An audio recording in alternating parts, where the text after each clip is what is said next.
नांदेड़ में है इस समय हम लोग। महाराष्ट्र का नांदेड़ बड़ी फेमस जगह है और इस नांदेड़ में ये वो जगह है जहां इस समय हम लोग बैठे हैं और सर से बात करने वाले हैं। ये जगह है अंबेडकरवादी मिशन का वो कार्यालय, वो प्रशिक्षण संस्था जहां मार्जिनलाइज कम्युनिटीज के वो छात्र छात्राएं जिन्हें जीवन में कुछ कर गुजरने की तमन्ना है, उन छात्र छात्राओं का ये संस्थान बनता है आधार, जिसका नाम है अंबेडकरवादी मिशन। और अंबेडकरवादी मिशन के जो प्रमुख है दीपक कदम साहब, वैसे इस समय अपने जीवन के सबसे व्यस्ततम कार्य में लगे हुए हैं। अब से पहले वे तहसीलदार थे, सेवानिवृत्त हैं। वहां से निवृत्ति के बाद उन्होंने अपने आप को एक ऐसे कार्य में जोड़ दिया है जो कार्य उनके जीवन को बहुत ज्यादा महत्वपूर्ण बनाता है और बहुत अहम भी बनाता है। एक ऐसे प्रतिभाशाली और प्रेरणादायी व्यक्तित्व से आज आपकी भेंट करवा रहे हैं। कदम साहब, कार्यक्रम में आपका स्वागत। बात हम यहां से शुरू करना चाहेंगे कि आज से 12 साल पहले आपने इस मिशन की शुरुआत की। उस वक्त का उद्देश्य क्या रहा होगा ये तो हम आपसे जानेंगे, लेकिन इस वक्त हम लोग ये देखते हैं कि लगभग 300 से ज़्यादा स्टूडेंट्स यहाँ निवासी प्रशिक्षण लेते हैं और वो भी अपने जीवन में कुछ कर गुजरने के लिए उनको जो मार्गदर्शन चाहिए होता है वो पूरा समय निवासी मार्गदर्शन आप देते हैं। कैसे प्रेरणा पाए आपने? ये प्रेरणा तो बाबा साहब अम्बेडकर की है। अच्छा। और डॉक्टर बाबा साहब अम्बेडकर जी के प्रेरणा से प्रेरित होते हुए बाबा साहब ने जो हमको, लेकिन वो तो मिशन के नाम से भी उद्धृत हो जाता है। जैसे कि बाबा साहब ने कहा था कि माऱ्याच्या आणि मोक्याच्या जागा घ्या। अच्छा। तो और rule by pen and brain.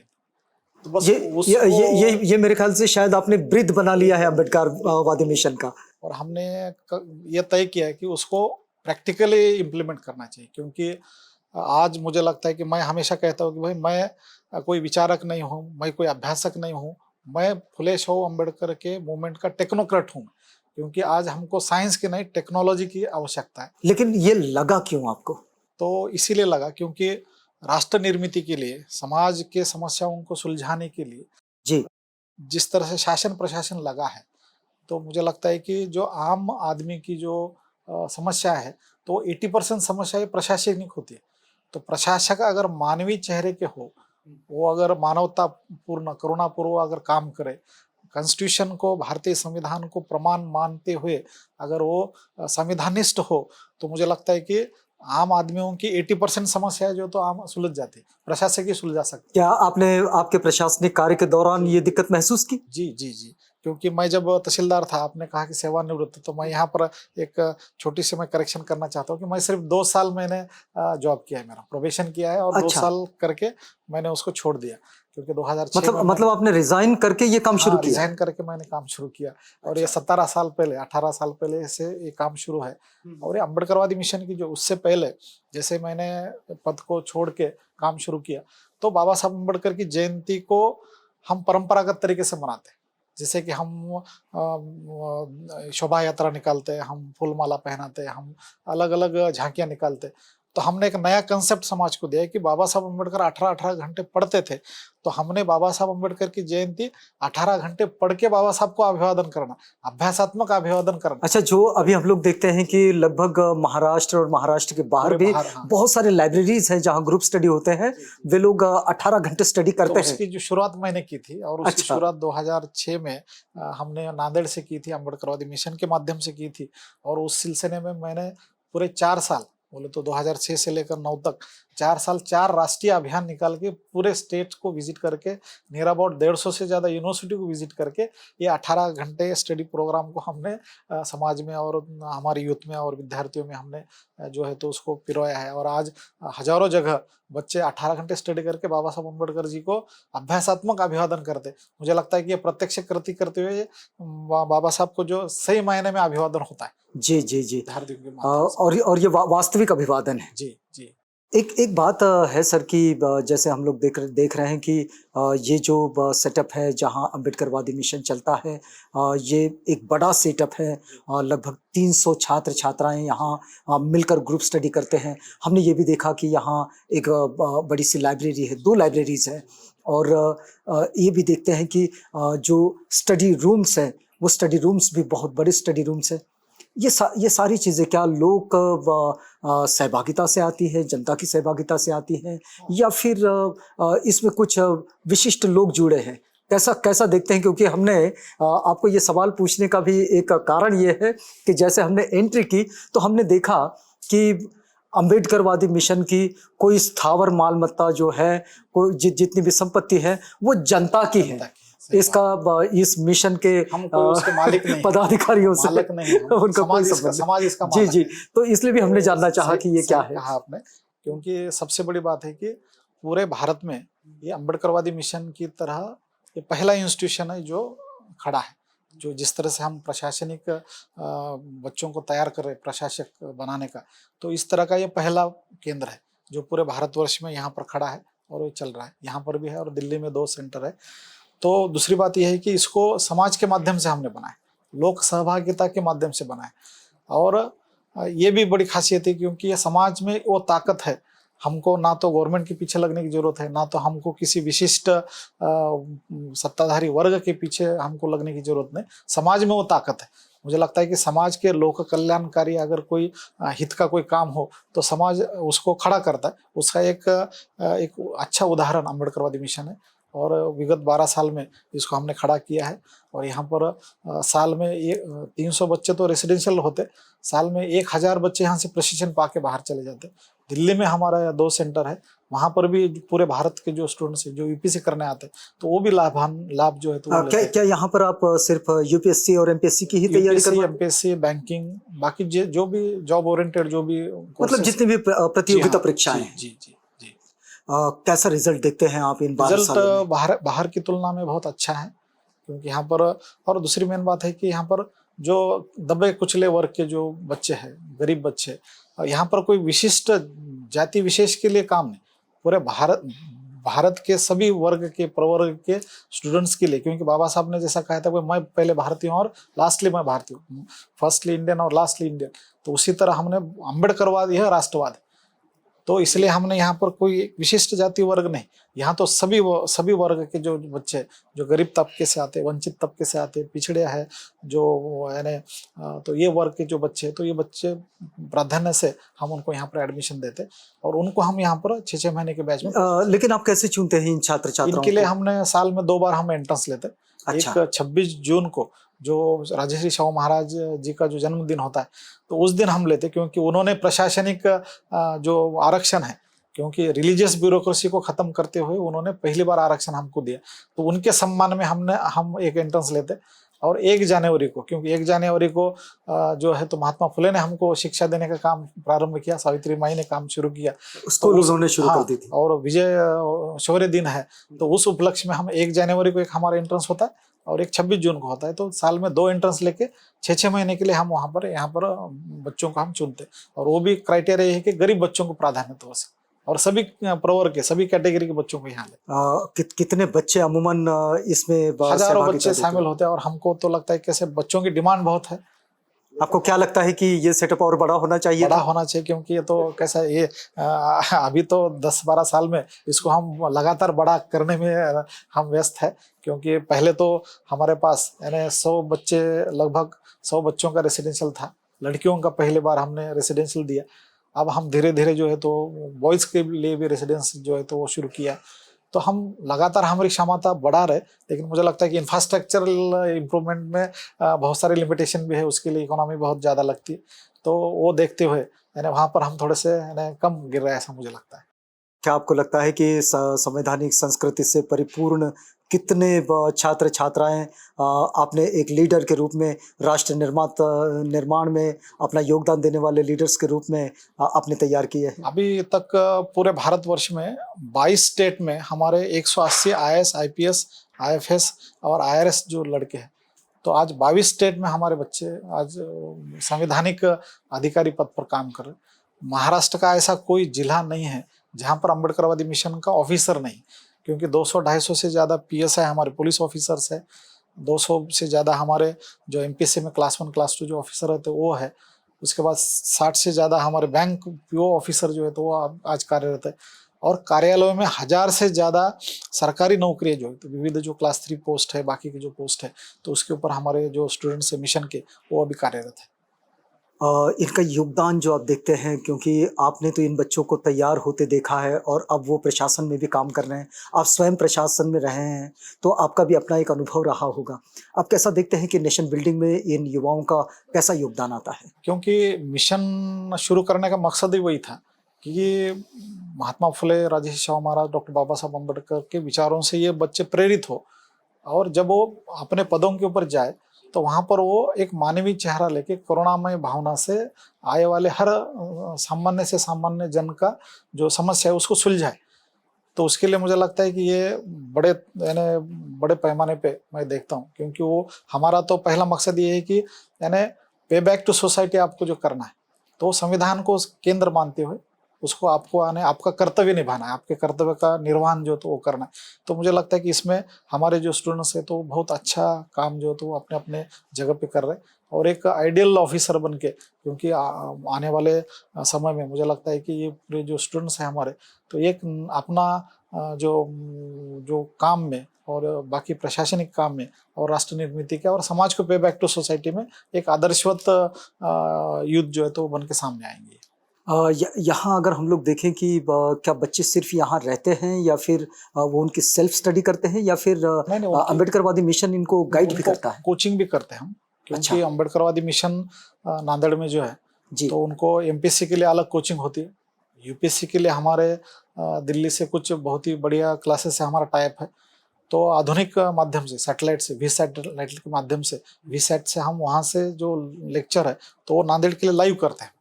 तो वहाँ पर जो बच्चों को लाखों रुपए फीस है, तो यहाँ पर बच्चों को निःशुल्क पूरी सुविधा जो है तो वो मिल जाती। तो एमपीएससी के लिए अलग मार्गदर्शन वर्ग होते, यूपीएससी के लिए अलग मार्गदर्शन वर्ग होते, उनका टेस्ट सीरीज होता है, उनके हर दिन का अपना शेड्यूल फिक्स होता है, और बच्चों को हम यहाँ पर मार्गदर्शन भी करते हैं और बच्चे यहाँ पर स्टडी भी करते हैं। तो क्या यहाँ भी कुछ टीचर्स को अपॉइंट किया गया जी है? जी जी, यहाँ पर यहाँ की हमारी लोकल की 4-5 टीचर्स की टीम है। बम्बई से, दिल्ली से भी हमारे गेस्ट लेक्चर आते हैं। दिल्ली से लाइव जो है तो वो भी मार्गदर्शन वर्ग यहाँ पर होता है। तो अमूमन 4 से 8 घंटे हम यहाँ पर बच्चों को पढ़ाते हैं डेली। जैसा कि हमने देखा और आपसे बातचीत करते हुए भी हमें पता चला कि ये पूरा का पूरा कार्य जो है वो निःशुल्क होता है। जी। बच्चों के रेसिडेंस से लेकर तो उनके कोचिंग से लेकर, तो ये जो टीचर्स हैं, क्या ये टीचर्स भी वॉलंटियर्स हैं?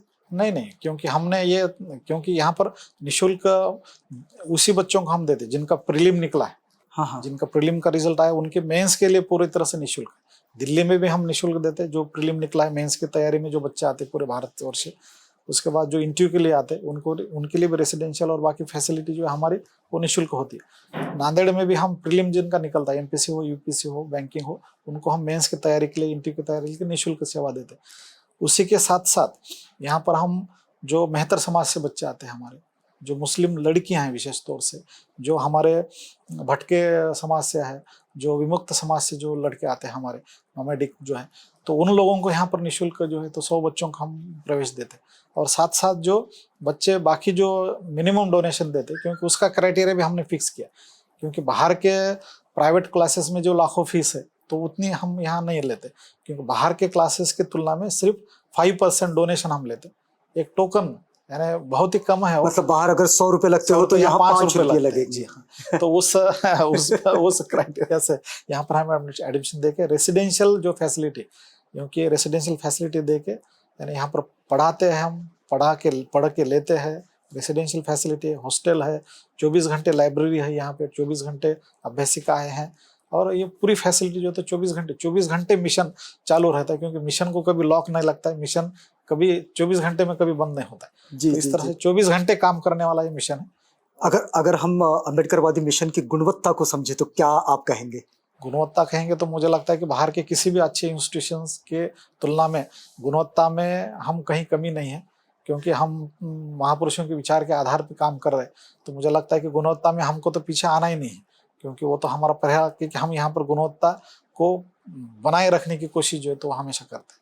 हमने वो एक आपका ब्रोशर जो है एक उसमें लिखा हुआ था कि मॉरल एजुकेशन भी प्रोवाइड किया जाता है, मतलब आपके एकेडमिक स्टडी के साथ क्योंकि साथ। एक अच्छा ऑफिसर बनने के लिए उसमें कॉन्स्टिट्यूशन वैल्यू की पूरी मॉरलिटी जरूरी है, धम्म की जो मॉरलिटी है।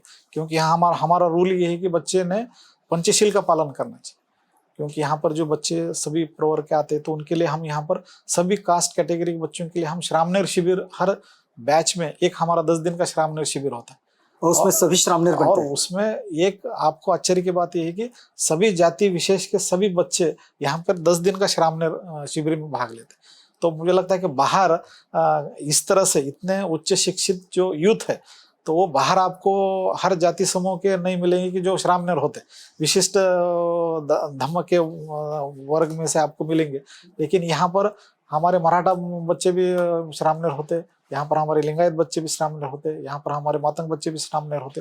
तो हर जाति विशेष के बच्चे यहाँ पर श्रामणेर होते। क्या उनके प्रशिक्षण के लिए कोई आचार्य भी होते जी, हैं? आचार्य भी होते बाइज्जत। और यहाँ पर यानी उनको 10 दिन का हम यानी पूरी तरह से मोबाइल बंद रहता है उनका, पूरी तरह से पूरी व्यसनाधीनता यानी जो भी अगर जिसको अगर कोई छोटी मोटी आदतें होंगी तो वो भी छूट जाती है और बच्चे प्योर हो जाते हैं। 10 दिन में जो है तो बच्चों को एक अच्छी आदत से हम यानी उनको इंट्रोड्यूस करते हैं और उसका जो डायरेक्ट रिजल्ट जो तो उनको भी मिलता है। क्योंकि ध्यान होता है, विपश्यना होती है, विपश्यना के लिए भी हम बच्चों को इंट्रोड्यूस करते हैं।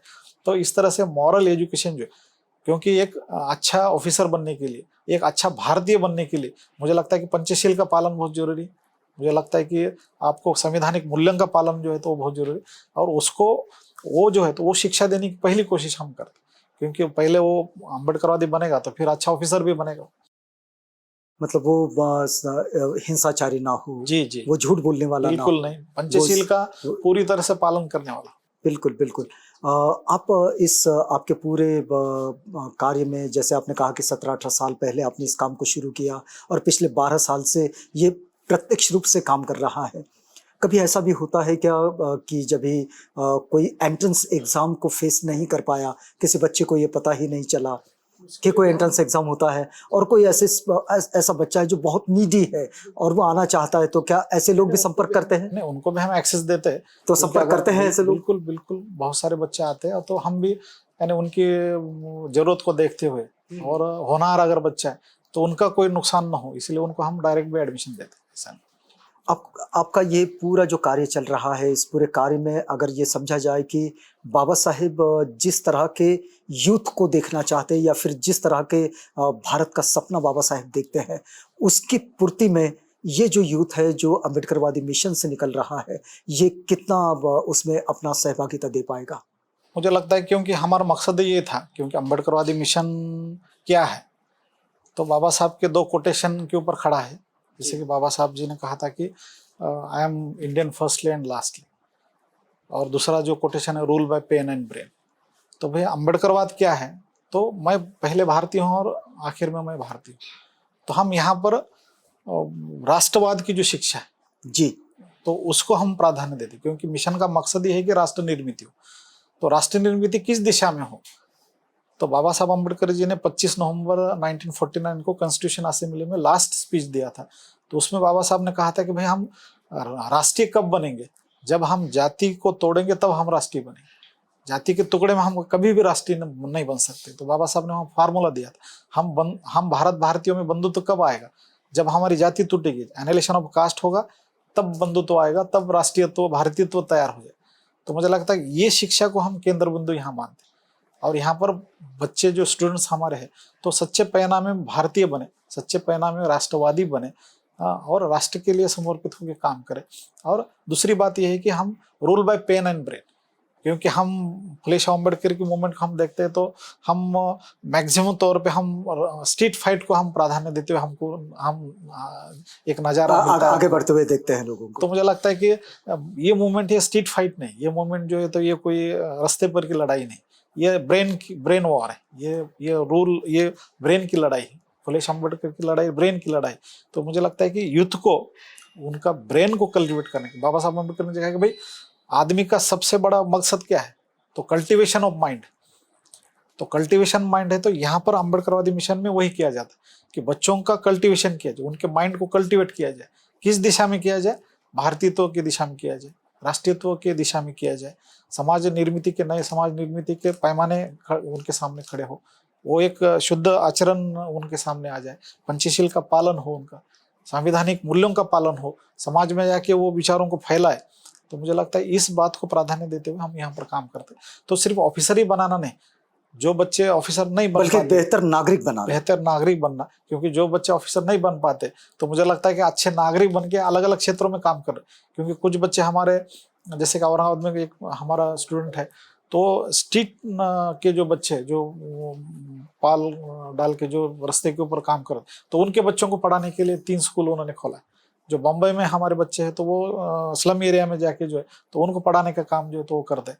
तो इस तरह से मतलब अम्बेडकरवादी मिशन इस तरह से आगे बढ़ रहा है। और जब नेशनल क्लैमिटी कोई आ जाती, मान लो कि कल कोरोना था, तो जिस दिन कोरोना था, जिस दिन हमारे प्राइम मिनिस्टर जी ने जिस दिन राष्ट्र को पहली बार संबोधित किया, तो भाषण उनका खत्म होते ही अम्बेडकरवादी मिशन ने अपना जो मिशन है तो वो गवर्नमेंट को सौंप दिया था कि भाई आप यहाँ पर कोरोना के लिए आप यहाँ पर अस्थायी तौर से शिविर लगा सकते हैं और आप ये राष्ट्र और समाज के लिए जो है इसका इस्तेमाल कर सकते हैं। तो मुझे लगता है कि महाराष्ट्र में अम्बेडकरवादी मिशन ये पहला संस्था है जिन्होंने सरकार को ये पूरा जो मिशन है, ये जो पूरी इतना बड़ा इंफ्रास्ट्रक्चर हमने यहाँ के कलेक्टर जी को बोल के यहाँ पर वो समर्पित किया था। और यहाँ पर जो उस दौर में जो कामगार जो हमारे जो रास्ते से पैदल जा रहे थे, जिनका एक्सीडेंट हुए, जिनके जो लोग संकट में थे, तो उन लोगों को अस्थायी शिविर यहाँ पर बनाया था, उनको खाने की व्यवस्था, उनको बाकी की व्यवस्था जो तो अम्बेडकरवादी मिशन ने की। तो इस तरह से राष्ट्र आपत्ति में आए तो भी हम हैं, राष्ट्र को पुनर्निर्मित भी हमारे ऑफिसर्स है, और बाकी जो है तो यानी सोशल काम में भी जो है तो मिशन के लड़के आगे आ रहे हैं। तो इस तरह से हर क्षेत्र में हम योगदान देने की कोशिश कर रहे हैं। जी जी जी, आप समझिएगा कि मन को एक दिशा निर्देश होना चाहिए, और मन को अगर सही दिशा निर्देश हो तो निश्चित रूप से एक बेहतर व्यक्ति का, और व्यक्ति जब बेहतर समूह में आते हैं तो बेहतर राष्ट्र का भी निर्माण होता है। अम्बेडकरवादी मिशन का ध्येय भी यही है। हम बातचीत कर रहे थे अम्बेडकरवादी मिशन के प्रमुख दीपक कदम साहब से। एक बात को आप समझिएगा कि ये जो पूरा मिशन है, ये पूरा मिशन उस युवा पीढ़ी को, जो पीढ़ी राष्ट्र के निर्माण में समर्पित हो रही है, उसके लिए अपने आप को समर्पित कर रखा है इस मिशन ने। अब इसमें एक बात जो बड़ी मिस हो जाती है वो होती है कि जैसे कि दीपक साहब ने एक बात कही कि भाई ये पूरा का पूरा कार्य जो है वो जनता के सहभाग से आता है। तो जनता की सहभागिता जितनी बढ़ती है वो लोकोपयोगी बन जाती है, और इसलिए ये भी सहभागिता जनता से जब आती है तो ये मिशन और आगे बढ़ता है, क्योंकि ये उन युवाओं को और उन छात्र छात्राओं पर केंद्रित कर होता है ये मिशन जो मार्जिनलाइज कम्युनिटी से आते हैं, हाशिए के समुदायों से आते हैं, और इन समुदायों को बहुत सारे सहभागिता की जरूरत पड़ती है, इन्हें बड़े आधार की जरूरत पड़ती है। हम बातचीत कर रहे थे दीपक कदम साहब से। कदम साहब, आप हमारे साथ आए, हमसे बातचीत की, इस पूरी बातचीत के लिए आपका बहुत बहुत धन्यवाद। आप बने रहिएगा आवाज इंडिया के साथ, प्रोग्राम आगे भी जारी है।